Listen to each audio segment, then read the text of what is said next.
Hi guys, আমাদের কোম্পানির 30th anniversary উপলক্ষে এখানে মাটন রান্না চলছে আর অনেক কিছু আইটেম হয়েছে, দেখাবো সেগুলো। আমি এখন চলে এসেছি মেস রুমে। এখানে সমস্ত আইটেমগুলো রাখা হয়েছে। আর এই যে কেকটা দেখতে পাচ্ছ, এটা কিন্তু কোম্পানি থেকে দেওয়া হয়েছে, সাথে সুইটটাও। কেকটা যদি অনেক দূর থেকে প্যাকেটে নিয়ে আসার জন্য একটু ডিস্টার্ব হয়ে গেছে। এখানে রয়েছে রায়তা, সাথে রয়েছে ডিমের একটি আইটেম, এটা ডিম ভেজে একটা আইটেম কিছু বানানো হয়েছে।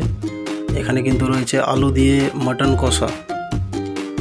আর এদিকে কিন্তু রয়েছে বেঙ্গলি স্টাইলের ফ্রাইড রাইস, সাথে কিন্তু এটাও রয়েছে চাইনিজ ফ্রাইড রাইস। এদিকে রয়েছে শাহি পনির, আর সাথে কিন্তু স্যালাড এবং পাঁপড়ও রয়েছে। তো আমি বসে পড়েছি আমাদের আইটেমগুলো নিয়ে, থালা নিয়ে। সমস্ত আইটেমই প্রায় কম বেশি নিয়েছি। আর এখানে সমস্ত কিছু টেবিলের মধ্যে রাখা আছে, যার যেটা দরকার সে সেটা নিয়ে খেতে পারে। তো আমি দু রকমের ফ্রাইড রাইস নিয়েছি। চাইনিজ ফ্রাইড রাইসের সাথে পনিরটা দিয়ে একটু ট্রাই করলাম। এটা কিন্তু কম্বিনেশনটাও কিন্তু দুর্দান্ত ছিল, দুটোই খুব সুন্দর টেস্টি হয়েছিল। আর এই বেঙ্গলি স্টাইলের ফ্রাইড রাইসের সাথে কিন্তু মাটন কষাটা দিয়ে ট্রাই করলাম।